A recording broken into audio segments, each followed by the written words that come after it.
Okay. Sorry, I'm having some technical difficulties here to start off the broadcast, folks.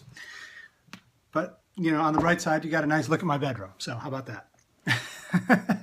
So, hi, everyone. Welcome to the day before my birthday edition of the CPA News Update.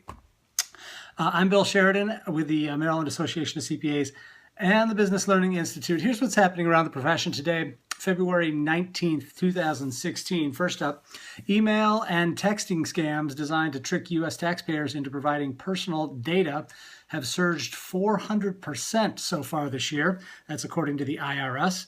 The schemes involve so-called phishing messages designed to trick taxpayers into believing the emails and texts represent official communications from the IRS, tax software companies, and others in the tax industry. Read more about that at usatoday.com.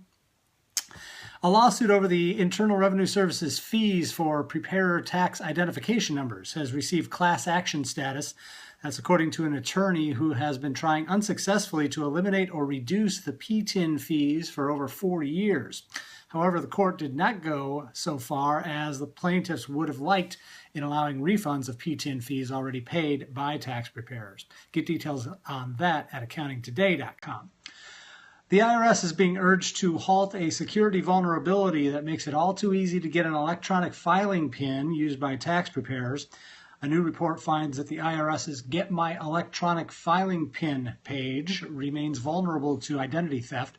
Users only need to submit easily accessible personal information, such as a name, social security number, filing status, date of birth, and address to get an e-file PIN.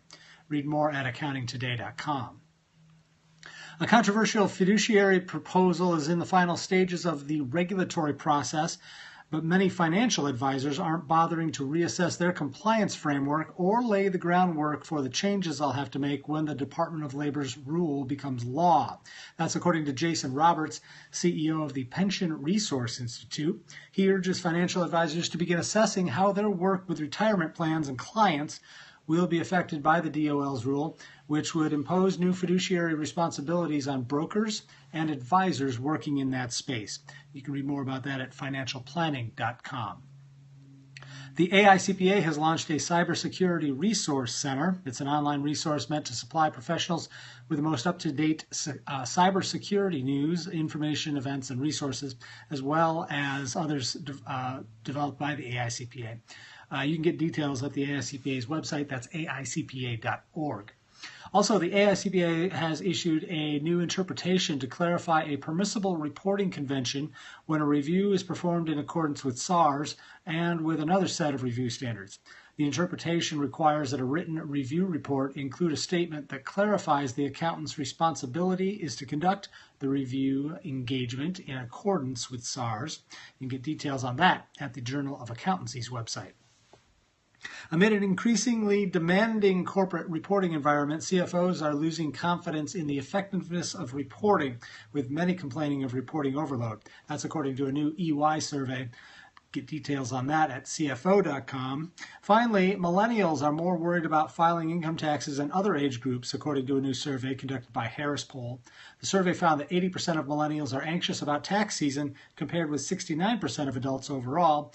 It's not too surprising, really, since millennials have less experience paying taxes. But here's a finding you probably wouldn't expect. Millennials are more likely to file paper returns than older Americans. The survey found that 17% of Americans between the ages of 18 and 34 mailed their returns to the IRS rather than filing them electronically. Only 8% of taxpayers aged 35 and older file paper returns. Interesting stuff. Read more at bizjournals.com/Baltimore. Speaking of taxes, don't miss our annual tax update for corporations and pass-through entities. It's an 8-hour webcast scheduled for Monday, February 22nd. You'll learn more about the latest federal tax law changes, court decisions, and IRS pronouncements related to partnerships, LLCs, and C and S corporations. Get details and register at macpa.org. That's a wrap for this week, folks. I'll see you on Monday. Have a great weekend. Take care.